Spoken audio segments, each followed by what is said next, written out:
오늘 함께 통독하실 하나님의 말씀은 창세기 33장부터 36장까지입니다. 그중 이 새벽 시간에 함께 살펴볼 하나님의 말씀은 창세기 33장 17절로 20절까지 말씀입니다. 창세기 33장 17절로 20절까지 말씀, 이 시간 우리 한 절씩 교독하신 후에 마지막 20절은 한 목소리로 합독하도록 하겠습니다. 창세기 33장 17절로 20절까지 말씀입니다. 야곱은 숫곳에 이르러 자기를 위하여 집을 짓고 그의 가축을 위하여 우릿간을 지었으므로 그 땅 이름을 숫곳이라고 부르더라.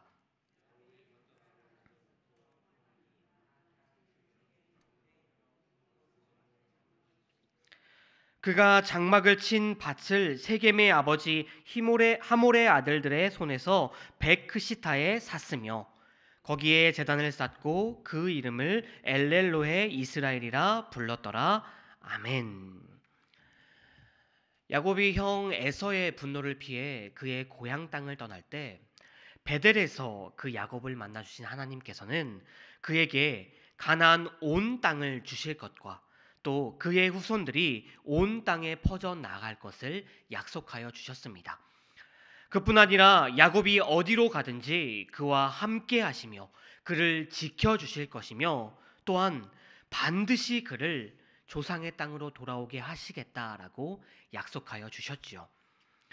이에 야곱은 하나님을 만난 그 베델 땅에 단을 쌓고 또 하나님께서 그를 고향 땅으로 돌아오게 하여 주신다면 내가 베델로 돌아와 그 땅으로 돌아와 하나님을 예배하고 하나님께 10의 1조를 드리겠다라고 소원하였습니다.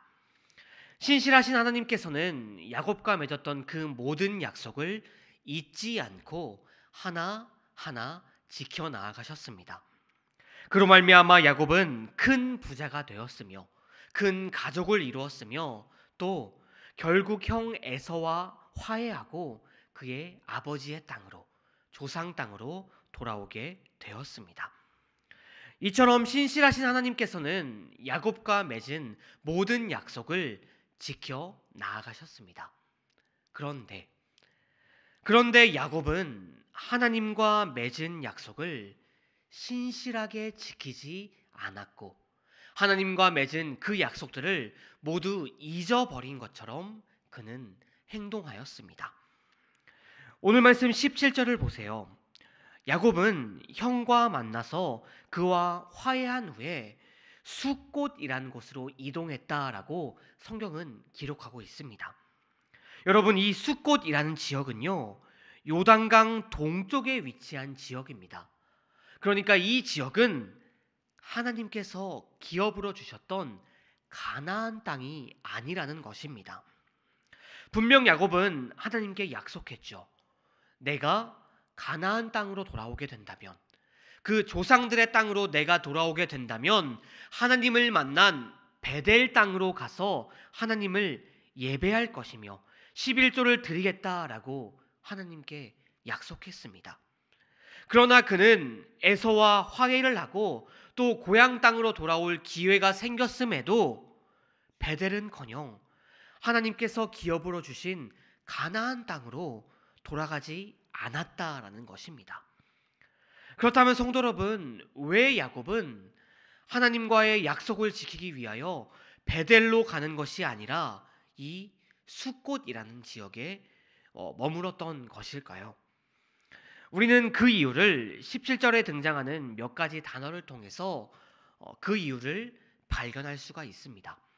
이 17절을 다시 한번 보시면 야곱은 숫곳에 이르러 자기를 위하여 집을 짓고 그의 가축을 위하여 우릿간을 지었으므로 라고 기록되어 있습니다.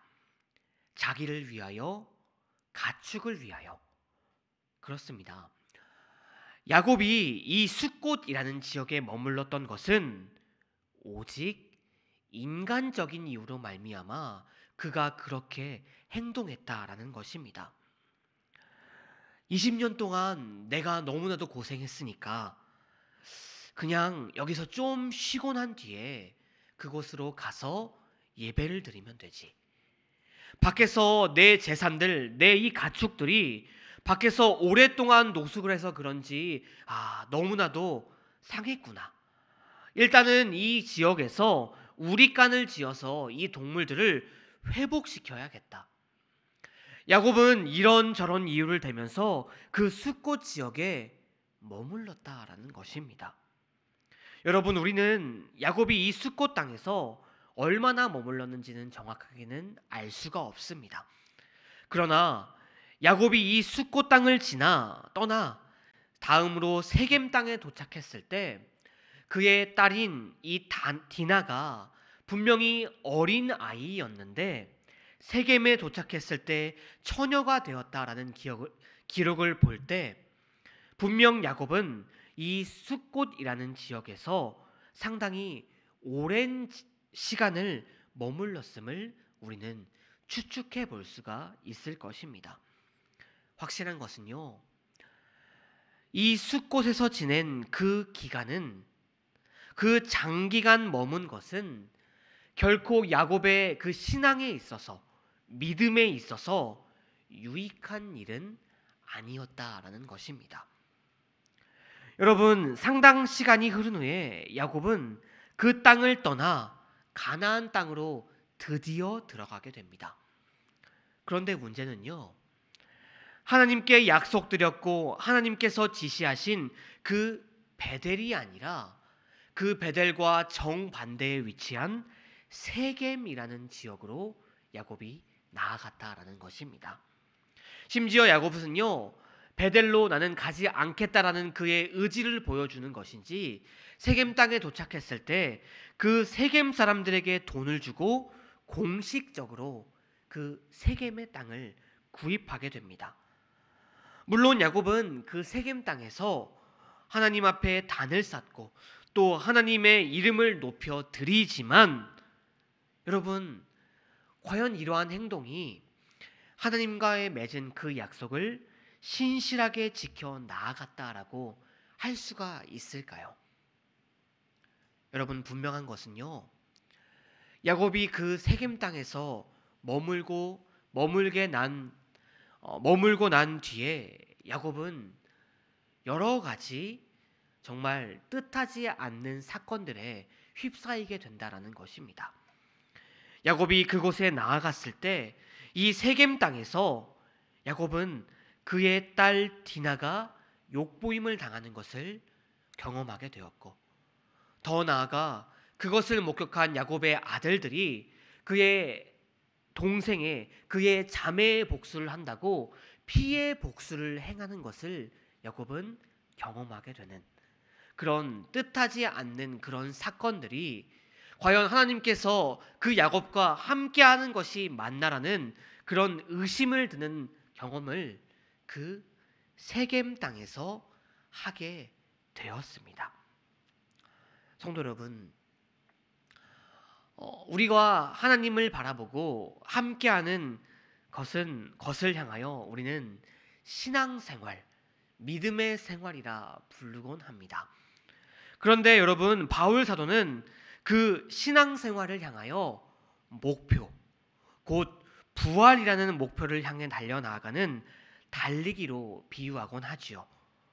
그런데 여러분, 우리의 그 목표를 향해 달려나가는 우리의 달리기는 평범한 달리기는 아닙니다. 우직하게 달려나가는 마라톤과 같습니다. 우리의 삶이 길듯이 우리의 그 신앙생활도 길 수밖에 없습니다. 그렇기 때문에 때로는 지루하기도 하지요. 인내심이 없는 사람들에게 그 신앙생활은 참으로 어려운 길이 될 수밖에 없습니다. 그래서 여러분, 그 신앙생활 가운데 어떤 사람들은 잘못된 길로 가거나 또 어떤 사람들은 중도에 포기하는 사람도 그 가운데 있음을 우리들은 목격하게 됩니다. 분명 출발선에는 누구나 설 수 있지만 그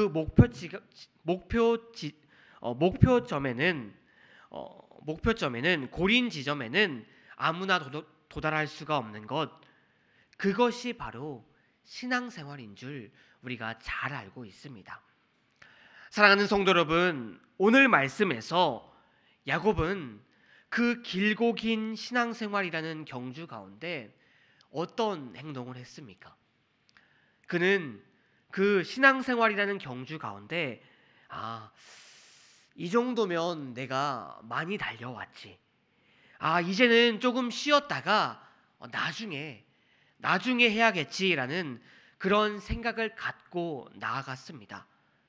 그런데 야곱이 그런 생각을 갖고 나아갔을 때 야곱은 잘못된 길로 나아갔음을 오늘 우리는 이 말씀을 통하여, 또 오늘 우리가 함께 통독할 말씀을 통하여 우리는 발견할 수가 있습니다. 여러분, 성도 여러분, 우리의 신앙은 결코 멈추거나 안일하게 행해서는 안 되는 것입니다. 성도 여러분, 바라옵기는 주님 앞에 서는 그날까지 우리 모두 우리가 목표로 하는 그 부활이라는 그 목표를 이루고 주님 앞에 서는 그날까지 최선을 다해 세상을 돌아보지 않고 또 세상을 안주하지 않고 나아가는 저와 여러분들이 다 되시기를 바랍니다. 온전한 순종과 헌신의 자리에까지 최선을 다해 달려나가는 저와 여러분들이 다 되시기를 주님의 이름으로 축원드립니다. 우리가 그렇게 나아갈 때 오직 그 목표만 바라보고 신실하신 주님을 닮아 신실하게 앞으로 나아갈 때 우리는 주님께서 예비하신, 미리 우리를 위하여 예비하신 우리의 주님의 모든 은혜를 누리며 언제 어디서나 무엇을 하든지 우리와 함께 하시는 주님의 그 놀라운 역사를 이루어 나아가게 될 것입니다. 바라옵기는 저와 여러분들이 우리 정윤교회가 신실하신 주님을 닮아 신실하게 앞으로 나아가는 그런 복된 공동체가 되기를 주님의 이름으로 다시 한번 축원드립니다. 기도하시겠습니다.